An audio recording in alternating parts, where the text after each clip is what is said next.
Hay una pregunta que se me apareció sin querer, de esas que nacen cuando estás solo, viendo fútbol viejo o simplemente pensando en nada. ¿Por qué la generación de futbolistas con las que crecimos fue tan buena?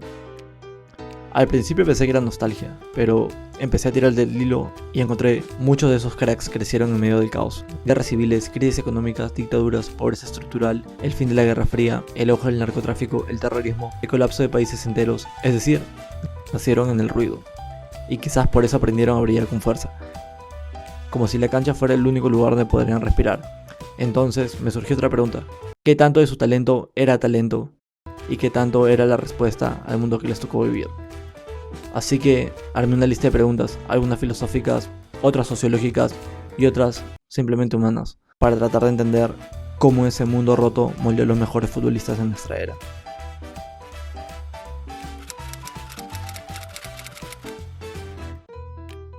Gianluigi Buffon, el guardián de una nación rota.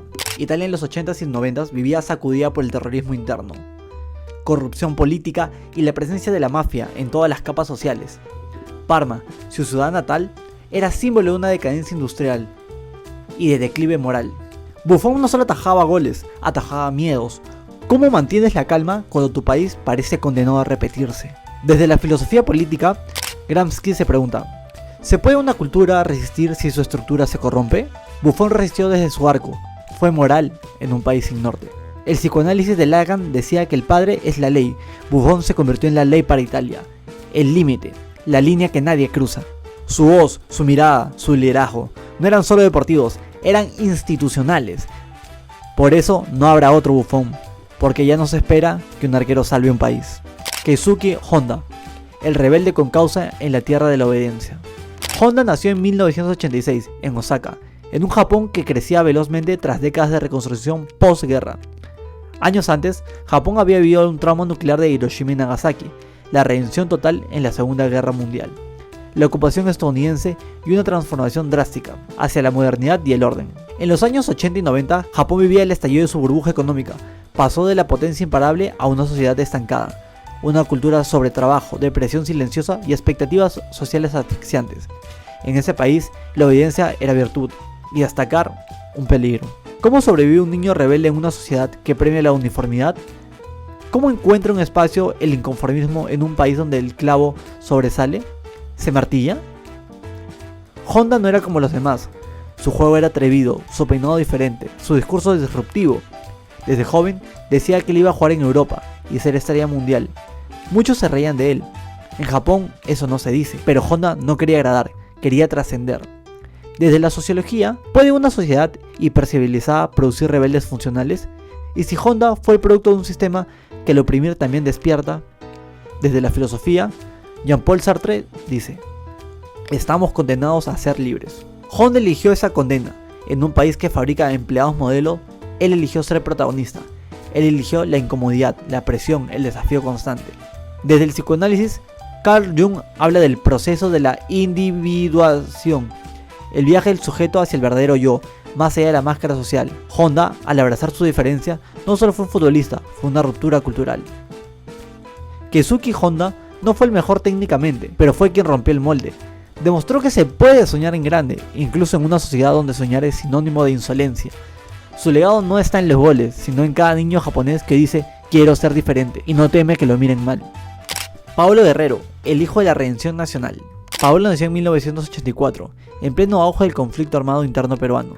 El país vivía entre el miedo y la desconfianza, Sendero Luminoso y el MRTA sembraban el terror y el primer gobierno de Alan García dejó al Perú una de las peores crisis económicas de su historia. Hiperinflación, escasez de alimentos, apagones, colas de alimentos de primera necesidad y un colapso del aparato estatal. La calle era miedo, los mercados estaban vacíos y los padres no sabían si habría desayuno al día siguiente. Con la llegada de Alberto Fujimori en los 90, el país salió de una crisis interna, junto económica, en la cual se tomaron medidas duras porque el contexto así lo pedía. El miedo seguía, pero era otro. Paolo era el menor de su familia, nació en un barrio de Lima. El filósofo Freud nos pregunta: ¿puede un niño desarrollar una personalidad resiliente en un ambiente donde la muerte ronda a diario? En Paolo, la necesidad de escapar de esa realidad lo llevaba al fútbol. Del lado de la sociología nos cuestiona: ¿qué rol juega el trauma colectivo en la construcción del deseo individual? ¿Y si cada gol de Paolo Guerrero era una forma de venganza contra el miedo que vivió su país? El psicoanálisis de Lacan planteaba que el sujeto que se construye a través de la falta. Paolo no tenía seguridad ni futuro claro, entonces se construyó a sí mismo como símbolo de esperanza. Paolo no solo fue un delantero, fue un hijo de la guerra, un embajador de la redención, y quizás por eso su entrega, su carácter, su dolor cuando perdía. Porque no jugaba por él, jugaba por brindarle una alegría al pueblo que sufría cada día. Esa es la diferencia. Él no jugaba por contratos, jugaba por sobrevivir a sus propios fantasmas, y quizás por eso no habrá otro guerrero. Karim Benzema, el rechazo y la redención. Francia en los 80 y 90 era tierra de la migración postcolonial. Miles de familias argelinas, marroquíes y africanas se asentaban en barrios periféricos, buscando oportunidades, pero también encontraban discriminación, exclusión y estigmas. Benzema nació en Bron, Lyon, una periferia olvidada por el Estado. Benzema desde niño supo que su apellido era un obstáculo, y si el fútbol era su única forma de hablar sin que lo interrumpan. Desde la sociología, Pierre Bourdieu nos pregunta: ¿qué capital tiene un joven pobre en una sociedad que valora los títulos y los orígenes? Desde la psicología del trauma, Carl Jung plantea: ¿podemos integrar nuestras sombras? Benzema no escapó de sus contradicciones, las enfrentó y aún así brilló. Karim Benzema, la voz desafiante del excluido que exige su lugar. Benzema es único, porque hoy nadie carga el peso de representar una nación que te niega y exige al mismo tiempo. Didier Drogba, el pacificador. Didier Drogba nació en 1978 en Abiyán, Costa de Marfil. Durante la década de los 2000, su país fue devastado por una guerra civil que dividió a la nación en dos zonas hostiles. La violencia y la inestabilidad política afectaron profundamente a la población, generando un clima de miedo y de desconfianza. En 2005, tras clasificar al Mundial Costa de Marfil para su primera Copa del Mundo, Drogba aprovechó su influencia para hacer un llamado a la paz. Desde el vestuario, pidió a las facciones enfrentadas que depusieran las armas y buscaran la reconciliación. Su mensaje tuvo un impacto significativo, contribuyendo a un cese al fuego y demostrando el poder del deporte como una herramienta de unidad nacional. Emile Durkheim pregunta: ¿cómo puede la religión o el deporte actuar como fuerza de cohesión social? Drogba utilizó el fútbol como una forma de unir a una nación dividida, demostrando que el deporte puede ser un vehículo para la paz y la solidaridad. Frantz Fanon plantea: ¿cuál es el papel del individuo en la descolonización y reconstrucción de la identidad nacional? Drogba emergió como un líder que ayudó a redefinir la identidad de Costa de Marfil, promoviendo la unidad y el orgullo nacional a través del fútbol. Didier Drogba no solo fue un delantero excepcional, sino también un símbolo de esperanza y reconciliación para su país. Su legado trasciende el deporte, recordándonos que el compromiso y la empatía pueden transformar sociedades. Arturo Vidal, el guerrero de los márgenes. Arturo Vidal nació en 1987 en San Joaquín, una de las comunas más humildes de Santiago. Su infancia coincide con el Chile post-Pinochet, una democracia recién nacida, pero aún marcada por la desigualdad. La huella del neoliberalismo extremo seguía presente: privatización, marginación y un estado mínimo. En los 90, Chile crecía económicamente, pero esa bonanza no llegaba en todos. En la periferia de Santiago, la pobreza era estructural. El narcotráfico empezaba a permear barrios enteros y la violencia era parte de lo cotidiano. Arturo creció viendo a su madre limpiar casas para alimentar a sus hijos. Su padre entraba y salía de la cárcel. No había ídolos en casa, solo sobrevivientes. ¿Cómo se construye la autoestima de un niño cuando el Estado no está? Cuando la escuela no basta, cuando el barrio te empuja a pelear o desaparecer. Freud se pregunta: ¿qué rol juega la figura paterna en la constitución del yo? En Arturo, la ausencia del padre se tradujo en rabia, y la rabia se convirtió en la fuerza motriz. ¿Puede la violencia simbólica del abandono estatal ser interiorizada y devuelta con resistencia? Cada barrida, cada grito de Vidal en la cancha es una respuesta a eso. Él no solo juega, Arturo pelea. Nietzsche nos dice: y si la voluntad de poder se gesta en la adversidad más pura, Vidal no fue domesticado por miseria, fue endurecido, y luego domó el caos para transformarlo en gloria. Arturo es un reflejo de su tiempo y su país. No nació para la diplomacia, nació para sobrevivir. Y por eso donde otros se caen, él se levanta. No es un caballero, es un guerrero. Y el fútbol fue su única armadura. Tim Howard, el guardián del caos silencioso. Tim Howard nació en 1979 en Nueva Jersey, una época donde Estados Unidos no atravesaba guerras en su territorio, pero vivía otro tipo de fractura, la interna. Era la post-Vietnam, con el país lidiando con el trauma colectivo de esa derrota, el crecimiento de la desigualdad urbana y el racismo estructural. El crack epidémico devastaba barrios enteros y la descomposición familiar en muchas zonas marginales. Howard creció en un hogar roto. Su padre abandonó la familia cuando él tenía 3 años. A eso se sumó su diagnóstico de síndrome de Tourette y trastorno obsesivo compulsivo. Era un niño con tics involuntarios incomprendido por profesores, compañeros y entrenadores. Su madre, trabajadora de limpieza, fue su ancla en medio del caos. ¿Cómo forma su identidad un niño que desde pequeño se siente diferente a los demás? ¿Cómo se construye la seguridad cuando tu propio cuerpo se comporta como si te traicionara? A Howard lo miraban raro, no lo elegían en el colegio, pero bajo los 3 palos encontró algo que no tenía en la vida: el control. En el arco, los tics desaparecían, la mente se enfocaba y su cuerpo por primera vez se alineaba con su voluntad. Desde la filosofía, Nietzsche nos habla del amor fati, amar el propio destino, incluso si es adverso. ¿Y si Howard no se convirtió en leyenda a pesar de su Tourette, sino gracias a él? ¿Y si ese desorden fue su don oculto? Desde el psicoanálisis, Erik Erikson afirmaba que el desarrollo de la identidad se construye en la superación de crisis. Howard, al superar el rechazo social y su propio cuerpo, formó una identidad de acero. Se hizo fuerte en el rechazo y encontró propósito, donde otros veían una debilidad. Tim Howard no fue el arquero que batió récords en un mundial. Fue un símbolo de miles de chicos raros, distintos, excluidos. Su grandeza no está en sus atajadas, sino en haber demostrado que el caos interno puede ser un motor, no un límite. En tiempos de filtros, perfección y estética. Howard nos recordó que la belleza del fútbol también está en lo imperfecto. Luka Modric, el hijo de la guerra. Luka Modric nació en 1985 en Zadar, Croacia, durante la Guerra de Independencia de Croacia, un conflicto que surgió tras la desintegración de Yugoslavia. Su infancia estuvo marcada por la violencia, el desplazamiento y la pérdida de su abuelo, asesinado por los rebeldes serbios. Su familia se vio obligada a huir de su hogar, viviendo como refugiados en hoteles de Zadar. A pesar de las dificultades, Modric encontró en el fútbol un refugio y esperanza para superar la adversidad. Desde niño, Luka Modric jugaba al fútbol en los pasillos del hotel donde vivían refugiados. Su padre, que se unió al ejército croata, y su madre, trabajadora textil, lo apoyaron en su pasión por el deporte.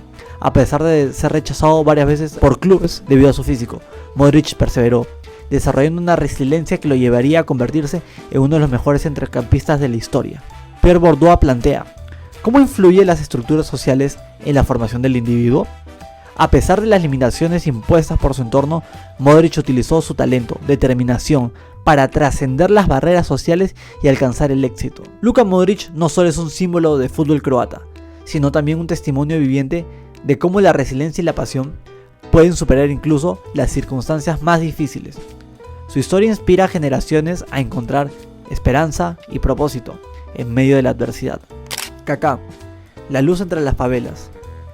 Kaká nace en 1982 en Brasilia, pero se cría en Sao Paulo, en medio de un país que venía saliendo de una dictadura militar de 1964 a 1985 y una economía inestable con altos índices de pobreza. En los 90, Brasil era un sinónimo de desigualdad. Las favelas crecían a ritmos descontrolados, mientras la violencia urbana se disparaba. La fe evangélica crecía, pero también en los barrios más pobres como respuesta al abandono del Estado. Kaká no creció en una favela, pero vivió en un país donde la fe era lo único que no te podían robar. Max Weber se pregunta: ¿cómo influye la ética religiosa en la nación individual? Kaká es el ejemplo de un futbolista que ve en Dios un motor de disciplina y propósito. Desde el análisis de Durkheim, ¿qué papel cumple la religión en sociedades fragmentadas? En Brasil, la fe unía. Era el nuevo opio, pero también el nuevo refugio. Kaká brillaba con luz propia, sin escándalos, sin polémicas. Mientras el país ardía, él creía, y a veces también la fe te convierte en leyenda. Zlatan Ibrahimovic, el inmigrante que se negó a pedir permiso. Suecia es vista como un país modelo, pero en los 80s y 90s comenzó a enfrentar dilemas de inmigración. Zlatan, hijo de croata y Bosnia, creció en Rosengård, Malmö, uno de los barrios más segregados del país. Zlatan creció rodeado de racismo, estigmas, pobreza. Su respuesta fue la arrogancia. ¿Cómo no construir un ego gigante si todo el sistema te dice que vales menos? Desde la filosofía, Frantz Fanon escribió: el colonizado adopta la violencia como lenguaje de dignidad. Zlatan no pidió perdón por existir, pateó la puerta de la historia. La psicología identitaria, Erikson nos dice: la identidad se forma en el conflicto entre lo que uno es y lo que espera que uno sea. Zlatan eligió lo primero. No habrá otro Zlatan, porque el sistema ya no produce rebeldes orgullosos, produce obedientes funcionales. Rafael Márquez, el general silencioso. Rafa Márquez nació en 1979 en Zamora, Michoacán. Su juventud coincidió con la llamada Guerra Sucia Mexicana, una resaca de los 70 y 80 y la creciente inseguridad de los 90. Rafa siempre fue callado, pero fuerte. Líder sin necesidad de gritar. Se formó con una idea clara. No se gana con palabras, se gana con presencia. Descartes pregunta: ¿puede la razón vencer al caos cuando todo a tu alrededor parece incierto? Márquez fue de razón. Orden, un capitán cerebral en un país emocional. Octavio Paz, desde la sociología cultural mexicana, nos pregunta: ¿cómo mantener la identidad cuando el país no se encuentra a sí mismo? Rafa representó a una nación fragmentada, pero con un símbolo firme, su capitán. Márquez no fue el más carismático, pero sí el más necesario. Fue puente entre generaciones, entre sueños rotos y logros históricos, y un país donde todo cambia, él fue roca. Toni Kroos y Manuel Neuer. Alemania reunificada en 1990 tras la caída del muro de Berlín. Kroos nació en el este, en Greifswald, una ciudad marcada por la pobreza tras la caída del régimen comunista. El oeste, donde es Neuer, era más próspero, pero también más presionado por los fantasmas del pasado nazi. Kroos creció en un ambiente donde todo había reconstruirse, desde las calles hasta las ideas.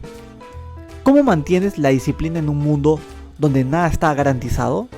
Neuer, criado en Gelsenkirchen, vio cómo la clase obrera se empobrecía con los cambios industriales. Jürgen Habermas plantea: ¿cómo se construye la identidad nacional sin repetir la historia violenta? Alemania encontró en su fútbol una forma de mostrarse distinta. Desde el psicoanálisis, Freud nos recuerda: el superyo moral se forma en el conflicto. Kroos y Neuer crecieron entre exigencia, historia y responsabilidad. Esa frialdad que les atribuimos no era desinterés, era control. Porque jugar en Alemania no solo era jugar, era representar una nación que aún se preguntaba quién era. No habrá otros iguales, porque no se puede replicar la presión moral de una nación con memoria activa. Diego Forlán, el resiliente del silencio. Nacido en 1979, Diego Forlán creció en Uruguay, aún dolido por la dictadura militar de 1973 a 1985.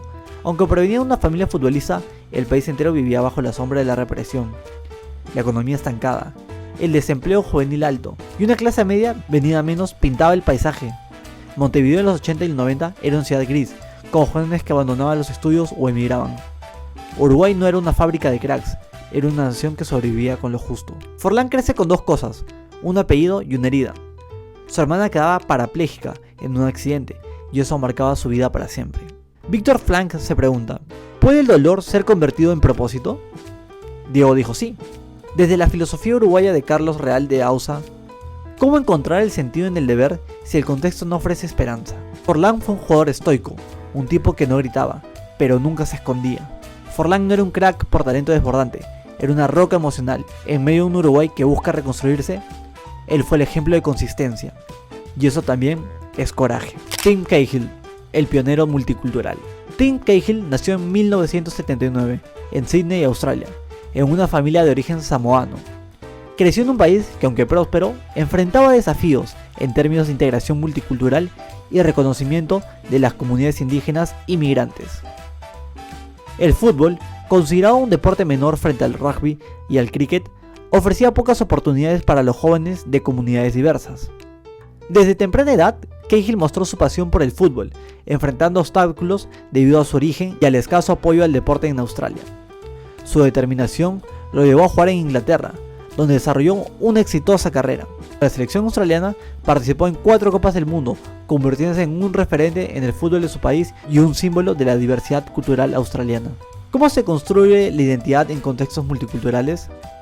Cahill representó la posibilidad de una identidad australiana inclusiva, donde la diversidad cultural es una fortaleza.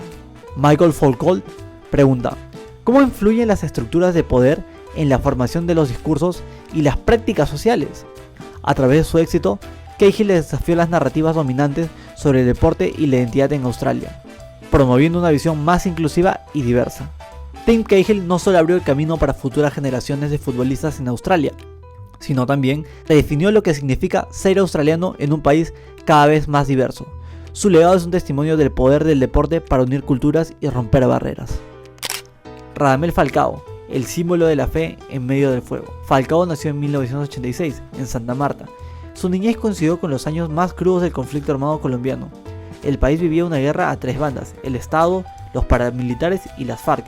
La cocaína, la muerte y el secuestro eran parte del paisaje. Las familias vivían con miedo a desaparecer. En los años 90, el narcopoder aún impregnaba las instituciones, y aunque la selección colombiana brillaba con Valderrama, fue fuera de las canchas que se mataban a miles. Falcao fue creado por un futbolista disciplinado, pero se le fue su escudo. Mientras los niños de su edad huían de los balazos, él huía de cada cancha. Víctor Frank pregunta: ¿puede el sufrimiento dar sentido si este es canalizado con propósito? Falcao entrenaba como si el fútbol fuera su salvación, porque lo era. Freud nos plantea: ¿puede el inconsistente sostener un ideal mesiánico sin quebrarse? Falcao aguantó las lesiones, críticas, caídas, pero nunca dejó de creer. Radamel Falcao no solo fue un goleador, en cada gesto devolvía algo que Colombia había perdido: esperanza, y por eso su figura supera el fútbol. Sergio Ramos, Xavi Hernández e Iker Casillas. España vivía en los 80s y 90s las secuelas de la dictadura franquista. La democracia era joven, el país modernizaba, pero las tensiones entre regiones seguían marcadas. Cataluña y el País Vasco exigían identidad propia. Madrid, como capital, era el epicentro del cambio. Andalucía, tierra natal de Ramos, era una de las regiones más empobrecidas del país. Casillas, nacido en Mostolones, representaba esta nueva España urbana, con acceso, pero sin abundancia. Xavi, el hijo de Terraza, no solo pateaba una pelota, organizaba el mundo a su manera. La táctica era su defensa frente al caos que lo rodeaba. Desde la filosofía, Hannah Anderdench pregunta: ¿qué significa actuar en el mundo político cuando lo privado aún está herido? Esa generación de jugadores fue criada por padres que no hablaban de la guerra civil, pero aún la sentían. Aprendieron que actuar era ganar, para sanar lo que nunca se dijo. Lionel Messi.